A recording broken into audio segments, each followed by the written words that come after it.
సోదరమణులందరికీ నమస్కారాలు, అభినందనలు, శుభాభినందనలు. నేను చాలా సార్లు అరకుకు వచ్చాను. నా జీవితంలో ఎప్పుడూ చూడలేదు ఇంత స్పందన, ఇంత అభిమానం. ఎందుకంటే ఇది అరకు పార్లమెంటు సమావేశమైనప్పటికీ ఈ దగ్గర ఒరిస్సా నుంచి భద్రాచలం వరకు, తెలంగాణ వరకు ఈ పార్లమెంట్ ఉంటుంది. అయితే ప్రధానంగా ఈరోజు అరకులో మా తమ్ముళ్ళు చూస్తున్న యువతని ఎక్కడ చూసినా యువతే కనపడుస్తున్నారు. ఇంకో పక్క మా ఆడబిడ్డలు చూస్తున్నాను, గిరిజన సోదరీమణులు చూస్తున్నా. పెద్ద ఎత్తున ఈ కార్యక్రమానికి వచ్చిన మిమ్మల్ని అందరినీ మరొక్కసారి మనస్ఫూర్తిగా స్వాగతం పలుకుతున్నా. వేదిక పైన, వేదిక ముందున్నటువంటి తెలుగుదేశం, జనసేన నాయకులకు, కార్యకర్తలకు మరొక్కసారి అభినందనలు. ఇంత మంచి మీటింగ్ నిర్వహించిన దానికి గాను నాకు రాష్ట్రంలో అన్ని ప్రాంతాల్లో ఒక నవ్య ఆంధ్రప్రదేశ్ అనే కాకుండా సమైక్య ఆంధ్రప్రదేశ్ లో కూడా నేను అన్ని ప్రాంతాలు తిరిగాను.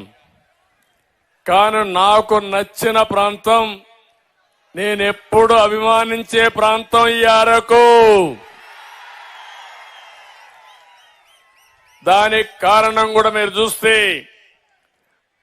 ఒక ప్రకృతి రమణీయతకు, ప్రశాంతతకు నిలయం మన అరకు ప్రాంతం. ఎక్కడ చూసినా ఇక్కడ కాఫీ తోటలు, పచ్చని కొండ కోనలతో అరకు అందంగా ఉంటుంది. ఒక మాటలో చెప్పాలంటే కోనసీమ ఒక రకంగా అందంగా ఉంటే అందాల సీమ అయితే, దానికి మించిన వాతావరణం అన్ని కలిసి ఉండే ప్రాంతం ఈ అరకు ప్రాంతం అని చెప్పి కూడా నేను మీకు తెలియజేస్తున్నా. అందుకని నేను ఆ రోజే ఆలోచించాను, ఇక్కడ గిరిజనులు ఉన్నారు. గిరిజనులు ఉన్నప్పుడు ఇంత మంచి ప్రాంతం, బంగారు పండించే భూములున్నాయి, కష్టపడి గిరిజనులున్నారు. మనం ప్రత్యేకంగా శ్రద్ధ పెడితే మనం పండించే పంటలకి మైదానంలో కంటే ఇక్కడ రేట్లు ఎక్కువ వస్తాయి. కానీ దుర్మార్గం, ఇక్కడ పండించే పంటలకు గిట్టుబాటు ధర లేకుండా మీరందరూ ఇబ్బంది పడే పరిస్థితికి వస్తున్నారు. అందుకే మీరు ఒక్కసారి ఆలోచిస్తే అరకు కాఫీ పేరు కూడా నేనే పెట్టాను. అరకు కాఫీ అనే పేరు నేనే పెట్టాను. అక్కడి నుంచి ఎక్కడికక్కడ నాంది ఫౌండేషన్ కూడా నేనే ప్రారంభించాను. అప్పట్లో అంజిరెడ్డి గారు చూసుకునేవారు. ఆ తర్వాత ఈరోజు ఆనంద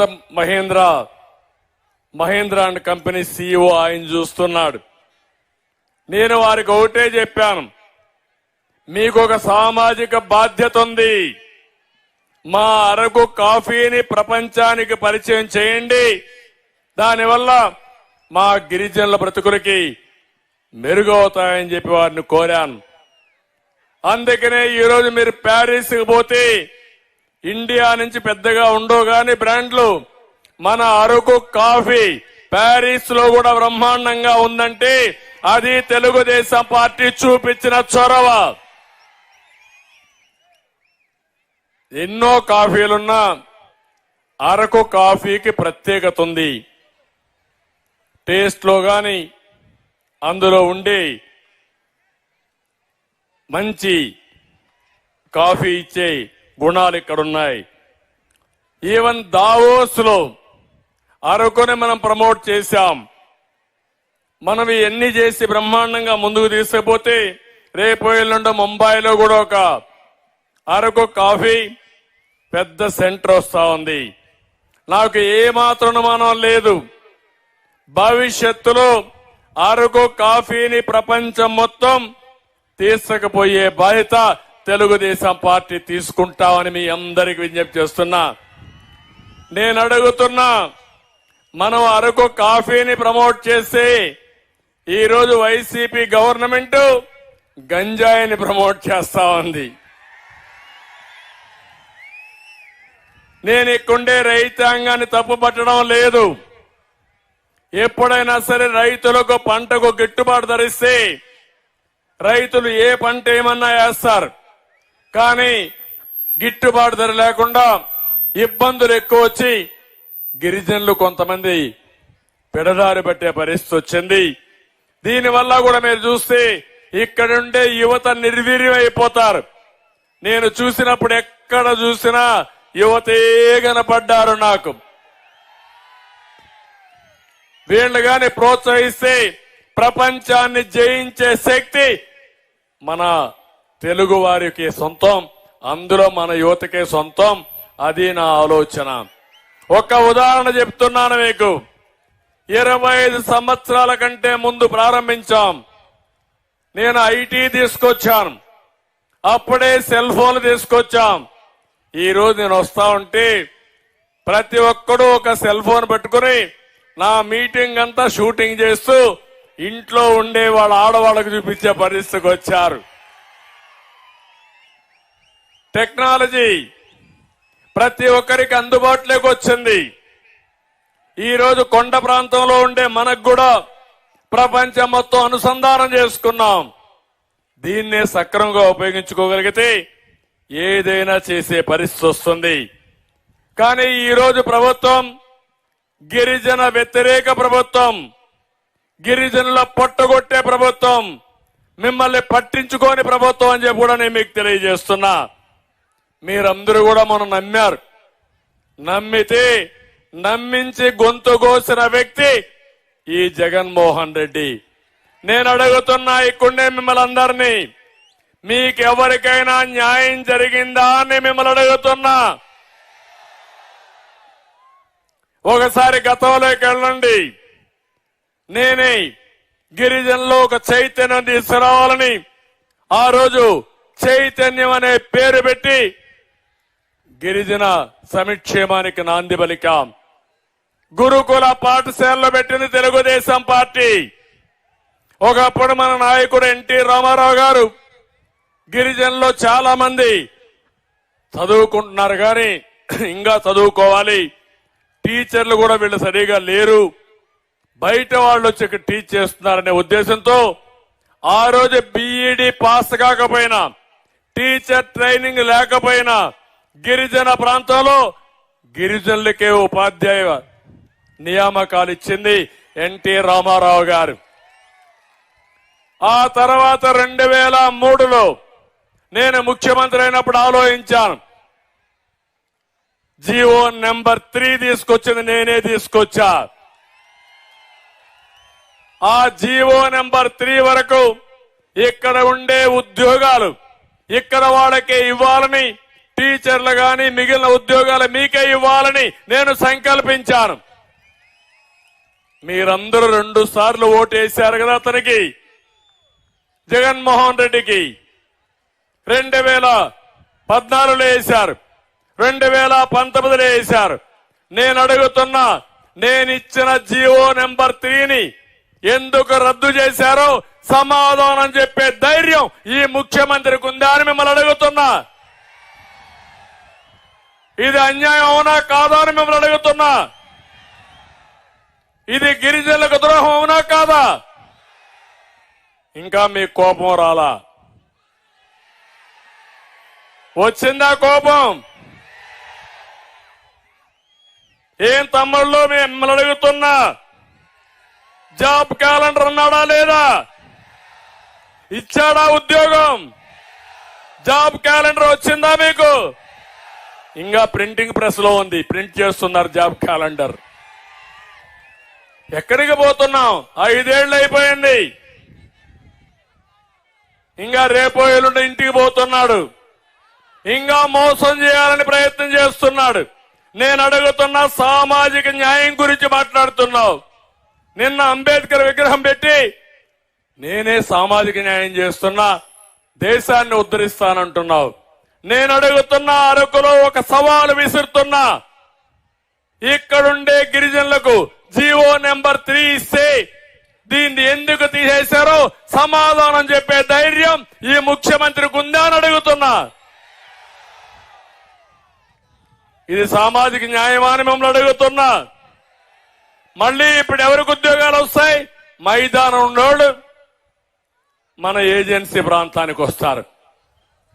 ఇది ఏ విధంగా సమంజసమేమో నాకు అర్థం కావడం లేదు. నేను ఒకటే మీ అందరినీ కోరుతున్నా, మళ్ళీ తెలుగుదేశం పార్టీ హయాంలో జీవో నెంబర్ 3 తీసుకొచ్చి ఇక్కడ ప్రాంతంలో ఉండే ఉద్యోగాలు మీకే ఇచ్చే బాధ్యత మేము తీసుకుంటాం. అవసరమైతే కోర్టులో కూడా ఫైట్ చేస్తాం. అన్ని విధాల పోరాడి దాన్ని అమలు చేసే బాధ్యత మాదని గిరిజన సోదరి సోదరులందరికీ విజ్ఞప్తి చేస్తున్నా. నేను ఒక్క విషయం మిమ్మల్ని అడుగుతున్నా, 5 ఏళ్లలో ఒక్క మంచి పని మీకేమన్నా చేశారా అని మిమ్మల్ని అడుగుతున్నా. జరిగిందా అని మిమ్మల్ని అడుగుతున్నా. అందరికీ ఇచ్చినట్టు బటన్ నొక్కతానంటాడు తప్ప మా గిరిజనులకు నొక్కింది ఏమీ లేదు. ఈ రోజు మీరు చూడండి, 16 పథకాలు గిరిజనుల కోసం ప్రత్యేకంగా పెట్టిన పథకాలని రద్దు చేసిన వ్యక్తి ఈ జగన్మోహన్ రెడ్డి. అయినా నా ఎస్టీలు అంటాడు. మాటలు మాత్రం కోటలు దాటుతాయి, చేష్టలు మాత్రం గడప కూడా దాటవు. ఇంకో పక్క మీరు చూస్తే ఈరోజు ఎన్టీఆర్ విద్యోన్నతి పథకం రద్దు చేశాడా లేదా? అంటే గిరిజన పిల్లలు చదువుకోవడం ఈ ముఖ్యమంత్రికి ఇష్టం లేదు. అదే ఆ రోజు మీరు చూస్తే నేను ఒకటి ఆలోచించాం, ఎక్కడైతే ట్రైబల్ వెల్ఫేర్ ఉందో, మీ స్కూల్స్ ఉన్నాయో ఆ పిల్లల్ని ప్రత్యేకంగా చదివించి ఐఏఎస్ ఐపీఎస్ కూడా కోచింగ్ ఇప్పించి, ఇంకో పక్క ఐఐటి ఐఎం కోచింగ్ ఇప్పించి మిమ్మల్ని ముందుకు తీసుకుపోయేలా చేశాం. అది పోయింది.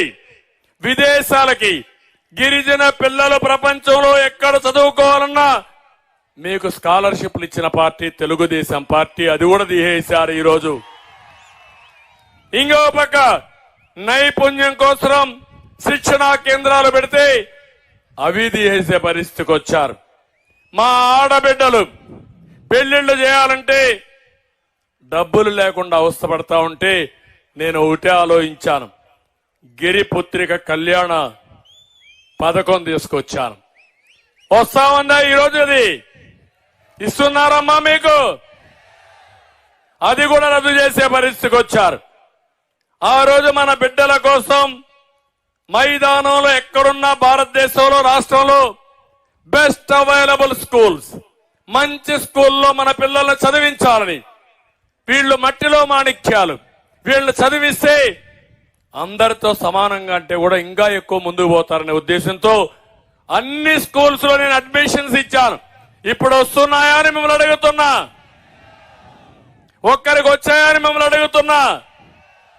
ఇంకో పక్క కేంద్రం 60% గ్రాంట్ ఇస్తారు కొన్ని పథకాలకి.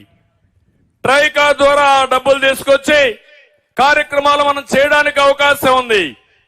ఈ రోజు ఈ పెద్ద మనిషి ట్రైకార్ లో ₹1 తీసుకోలేదు. అంటే 100 రూపాయలు ఖర్చు పెడితే 60 వాళ్ళు ఇస్తారు, మనం 40 పెట్టాలి. ఆ 40 పెట్టలేక మీ మీద ఇష్టం లేక 60 రూపాయలు కూడా వదిలించుకున్నాడంటే ఈయన ఒక ముఖ్యమంత్రి అని అడుగుతున్నా, పేదల వ్యక్తి అని మిమ్మల్ని అడుగుతున్నా. అవసరమైతే ఇంకా కొంత అప్పు తెచ్చినా సరే మా గిరిజనుల కోసం ఖర్చు పెడితే వాళ్ళు అభివృద్ధి అవుతారు. అలాంటి ధ్యాస లేని వ్యక్తి. మీ అందరూ గుర్తుపెట్టుకోవాలి, గిరిజన ప్రాంతంలో ఆ రోజు నేను మస్కిటోస్ ఎక్కువ దోమలు ఉంటాయనే ఉద్దేశంతో మస్కిటో నట్లు కూడా ఇచ్చా. మీకు జ్ఞాపకం చేసుకోవాలి, సమైక్య ఆంధ్రప్రదేశ్ లోనే మీకు పౌష్టికాహార లోపం ఎక్కువ ఉందనే ఉద్దేశంతో ఆ రోజుట్లోనే ఫుడ్ బాస్కెట్, ఒక ఎవరైతే బలహీనంగా ఉంటారో వాళ్ళకందరికి ఒక ఫుడ్ బాస్కెట్ ఒకటి ఇచ్చి మిమ్మల్ని ఆదుకున్న ప్రభుత్వం తెలుగుదేశం ప్రభుత్వం. దాన్ని చేశారు. ఈ రోజు ఒకటి అడుగుతున్నా, ఏ ప్రభుత్వం అయినా సరే పేదవాళ్ళ ఆదాయం పెంచి ఖర్చులు తగ్గించాలి. ఈ ప్రభుత్వం పేదవాళ్ళ రక్తం తాగుతున్నారు తప్ప పేదవాళ్ళకి ఎక్కడా లాభం చేయడం లేదు. నేను ఆ రోజు ఆలోచించాను, ఈ పేదవాళ్లు వాడే కరెంట్లో 200 యూనిట్లు విద్యుత్ శక్తి ఉచితంగా ఇవ్వాలని ఆ రోజు మీ అందరికి ఇచ్చామా లేదా అని నేను అడుగుతున్నా. అదే మరిగా ఈ రోజు చూస్తే జగ్జీవన్ జ్యోతి పథకం కింద ఇచ్చిన విద్యుత్తుని పట్టణ ప్రాంతాల్లో తీసేశారు. గ్రామీణ ప్రాంతాల్లో కొన్ని నియమాలు పెట్టి కండిషన్లు పెట్టి కోతలు పెట్టే పరిస్థితికి వచ్చారు. ఇంకో పక్క మీరు చూడండి, మొబైల్ అంబులెన్సెస్, ఇది కాకుండా దానికి ఫీడర్ అంబులెన్స్ పెట్టాం. ఆ రోజు ఎక్కడికి పోయినా రోడ్డు ఉన్నంత వరకు అంబులెన్స్ ఉంటుంది, రోడ్లు లేకపోతే స్కూటర్లే ఫీడర్ అంబులెన్స్లు పెట్టుకుని మీ యొక్క ఇంటి నుంచి నేరుగా హాస్పిటల్ తీసేపేడుగా ఆ రోజు ఏర్పాటు చేశాం. ఈ రోజు అవి కూడా తీసేసే పరిస్థితికి వచ్చారు. ఎక్కడా ఇవి లేవు. ఇంకో పక్క గిరిజనులకి 50 సంవత్సరాలకే పింఛన్లు ఇచ్చిన ఘనత తెలుగుదేశం పార్టీది, తెలుగుదేశం ప్రభుత్వంది. ఆ రోజు ఏం చెప్పాడు? 45 ఏళ్ళకి ఇస్తాన్నాడు. ఇచ్చాడా ఇప్పుడు మీకు అని అడుగుతున్నా. వచ్చిందా అని మిమ్మల్ని అడుగుతున్నా. మీరు ఇల్లు కట్టుకోవాలంటే ₹1,00,000 అదనంగా మీకు ఆర్థిక సహాయం చేసిన ప్రభుత్వం తెలుగుదేశం ప్రభుత్వం. ఇప్పుడు ఇండ్లు కడతామని మిమ్మల్ని మోసం చేసే పరిస్థితికి వచ్చారు. ఇంకో పక్కన గిరినెట్ అనే పేరు పెట్టి 90 కోట్ల రూపాయలు ఖర్చు పెట్టి 184 మొబైల్ టవర్స్ ఏర్పాటు చేశాం. ఎందుకంటే ఇప్పుడంతా సెల్ ఫోన్లు ఉన్నాయి. ఆ ఫోన్లు పనిచేయాలంటే నెట్ ఉండాలి. అప్పుడే మీకు ఇన్ఫర్మేషన్ వస్తుంది. ఈ యొక్క అరకు వ్యాలీని, గిరిజన ప్రాంతాన్ని ప్రపంచానికి అనుసంధానం చేయడం కోసం ఆ రోజు 184 మొబైల్ టవర్స్ ఏర్పాటు చేశాం. ఇంకో పక్క 500 కోట్ల రూపాయలతో అల్లూరి మ్యూజియం విశాఖపట్నంలో ఏర్పాటు చేసి దాన్ని కూడా రద్దు చేసే పరిస్థితికి వచ్చాడు. ఇట్లా 1-2 కాకుండా ఇంకొక పక్కన మీరు చూసినప్పుడు ఈ ప్రాంతానికి అన్యాయం చేసే పరిస్థితికి వచ్చాడు. ఏజెన్సీ ఏరియాలో బాక్సైట్ ఉంది. నేనున్నప్పుడు ఒకటే మాట చెప్పాను, ఈ బాక్సైట్ ఇక్కడ తవ్వడానికి వీలు లేదు. అంత మునుపు కూడా దాన్ని తవ్వేదానికి పర్మిషన్ ఇచ్చిన వ్యక్తి ఈ జగన్మోహన్ రెడ్డి. ఇప్పుడు నేను దాన్ని కంట్రోల్ చేసి నియంత్రణ చేసి ఇప్పుడు లాటరైట్ పేరుతో బాక్సైట్ తవ్వే పరిస్థితికి వచ్చాడు. మన ఎమ్మెల్యేలు పోరాడారు, కాన్స్టిట్యున్సీ ఇన్ఛార్జ్ పోరాడారు, వాళ్ళ మీద కేసులు పెట్టాడు గాని లాటరైట్ దోపిడీ ఆపలేదు. ఆ లాటరైట్ ఎక్కడికి వెళ్ళింది? ఏజెన్సీ ప్రాంతం నుంచి భారతీయ సిమెంట్కి వెళ్ళింది. భారతీయ సిమెంట్ ఫ్యాక్టరీ ఎవరిది అంటే గిరిజనుల యొక్క ఆస్తిని, సహజ సంపదని దోచుకునే వ్యక్తి ఈ జగన్మోహన్ రెడ్డి అని చెప్పి నేను మీకు తెలియజేస్తున్నా. ఒక్క రోడ్డు వేసాడా గిరిజన ప్రాంతంలో? ఏ ఊరికైనా రోడ్డు వేసాడా గిరిజన ప్రాంతంలో? ఆ రోజు మనం వేసిన సిమెంట్ రోడ్లే కదా. కొత్తగా ఎక్కడా ఒక రోడ్డు వేసిన పాపాన పోలేదు. ఇంకో పక్కన ఈరోజు చూస్తే మళ్లీ డోలీలపై గర్భిణీ స్త్రీలను మోసే పరిస్థితికి వచ్చారు. ఎవరన్నా అనారోగ్యం పాలైతే ఏవైతే అంబులెన్స్లు పోయి, లేకపోతే నేను ఇంత మునుపు చెప్పినట్టు మనం పెట్టినటువంటి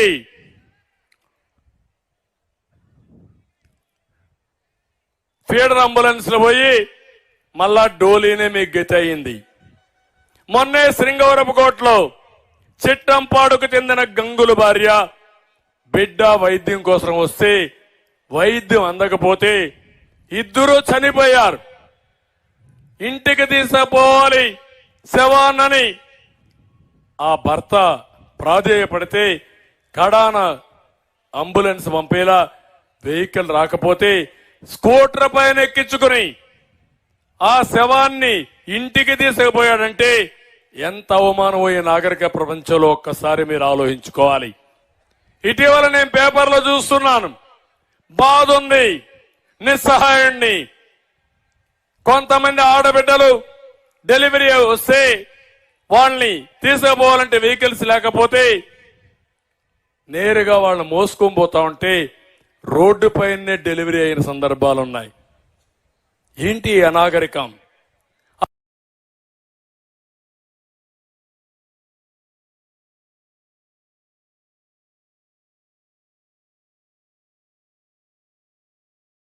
ప్రపంచంలో ఒక్కసారి మీరు ఆలోచించుకోవాలి. ఇటీవల నేను పేపర్లో చూస్తున్నాను, బాధ ఉంది, నిస్సహాయాన్ని. కొంతమంది ఆడబిడ్డలు డెలివరీ వస్తే వాళ్ళని తీసుకుపోవాలంటే వెహికల్స్ లేకపోతే నేరుగా వాళ్ళని మోసుకొని పోతా ఉంటే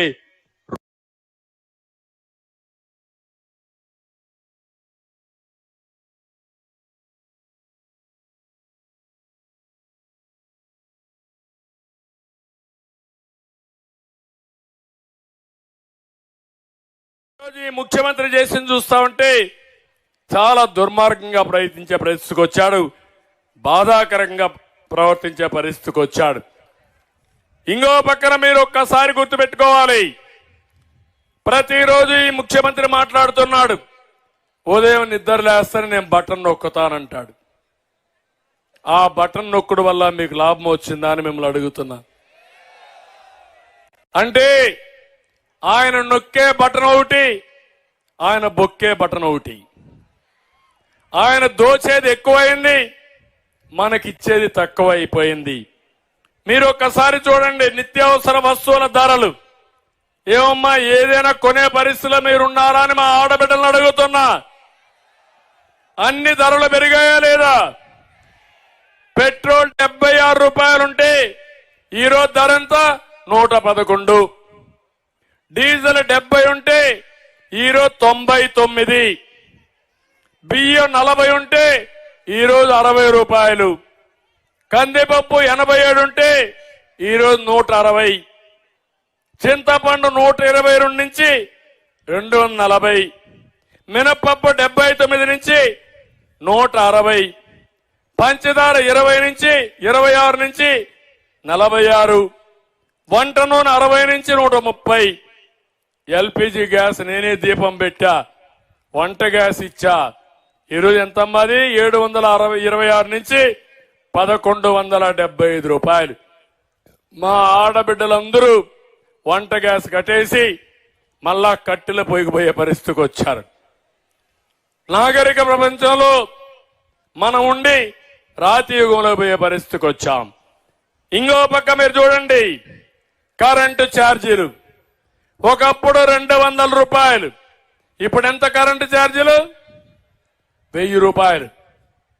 అంటే 5 రెట్లు కరెంటు ఛార్జీలు పెరిగాయి. ఇంకో పక్కన మీరు చూస్తా ఉంటే ఈరోజు నేను ఆ రోజు కేబుల్ తీసుకొచ్చా, కేబుల్ టీవీ తీసుకొచ్చి మీ అందరికి కూడా 149 రూపాయలకి 15 MBPS ఇచ్చి అక్కడి నుంచి ఇంటర్నెట్ గాని వైఫై గాని అన్ని మీకు ప్రొవైడ్ చేశా. ఈరోజు దాన్ని ఎంత చేశాడు? 350 రూపాయలు చేశాడు. అంటే అన్ని పెరిగాయి. ఇంకో పక్క మద్యం, మా తమ్ముళ్ళు ఉన్నారు ఇక్కడ కొంతమంది, పగలంతా కష్టపడతారు, రాత్రి సాయంత్రం ఒక పెగ్గేసుకొని పడుకుంటే నిద్ర వస్తుందని ఒక అలవాటు చేసుకున్నారు. మీ బలహీనత ఈ ముఖ్యమంత్రి అర్థం చేసుకున్నాడు. అందుకే అక్కడి నుంచి దోపిడీ ప్రారంభించాడు. ఒకప్పుడు నాణ్యమైన మద్యం 60 రూపాయలు, అవునా కాదా? ఇప్పుడు ఎంత ఉంది? ఎంత? 200 రూపాయలు, అవునా కాదా? ఎవరికి పోతున్నాయి ఈ 150 రూపాయలు? ఎవరికి పోతున్నాయి 150 రూపాయలు? జగన్మోహన్ రెడ్డికి, అవునా కాదా?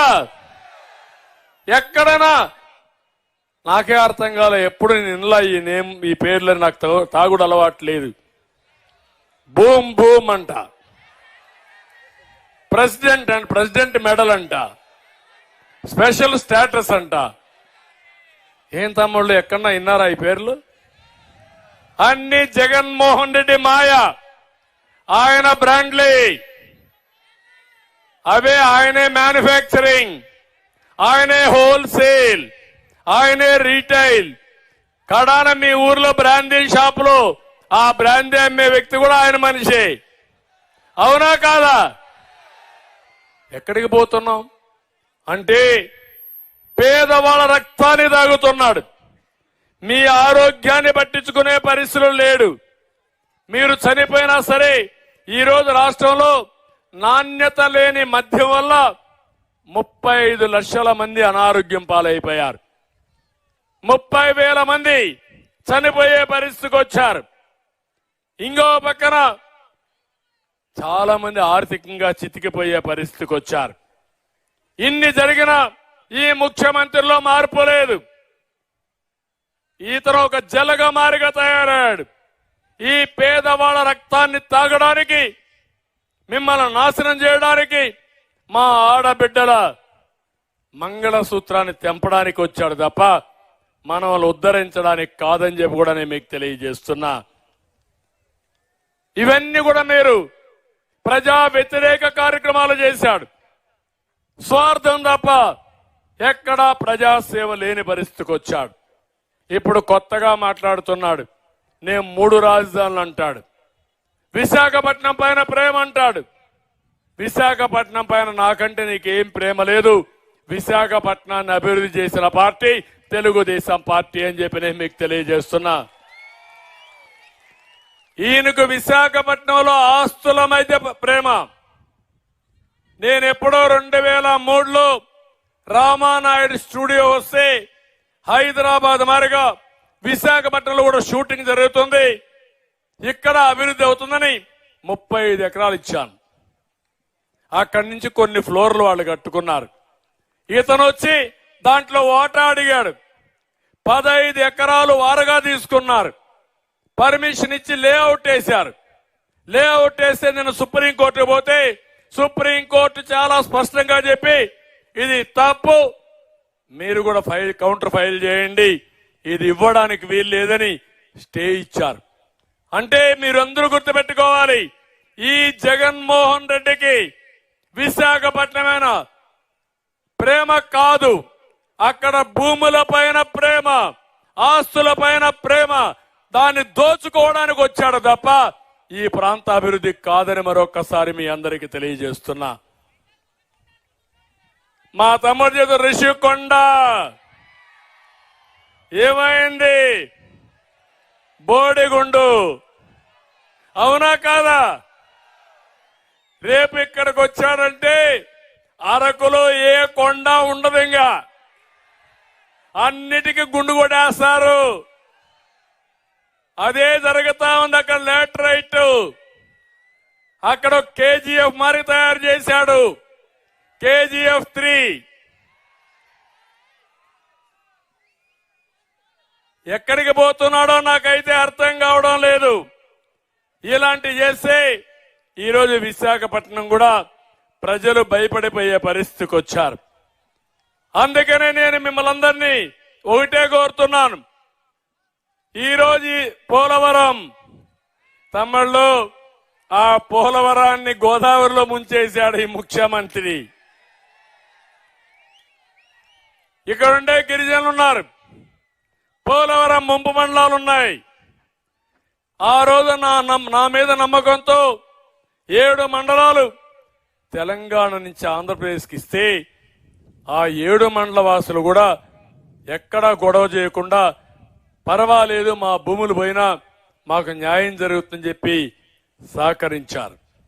దాన్ని గుర్తుపెట్టుకుని నేను ఒకటే చెప్పాను ఆ రోజు, పోలవరం పూర్తి చేస్తాం, దీనివల్ల రాష్ట్రం బాగుపడుతుంది. అక్కడ నష్టపోయిన గిరిజనులందరికీ 7 మండలాలకి న్యాయం చేసే బాధ్యత నాదని ఆ రోజు చాలా స్పష్టంగా చెప్పాను. మీరు నమ్మారు.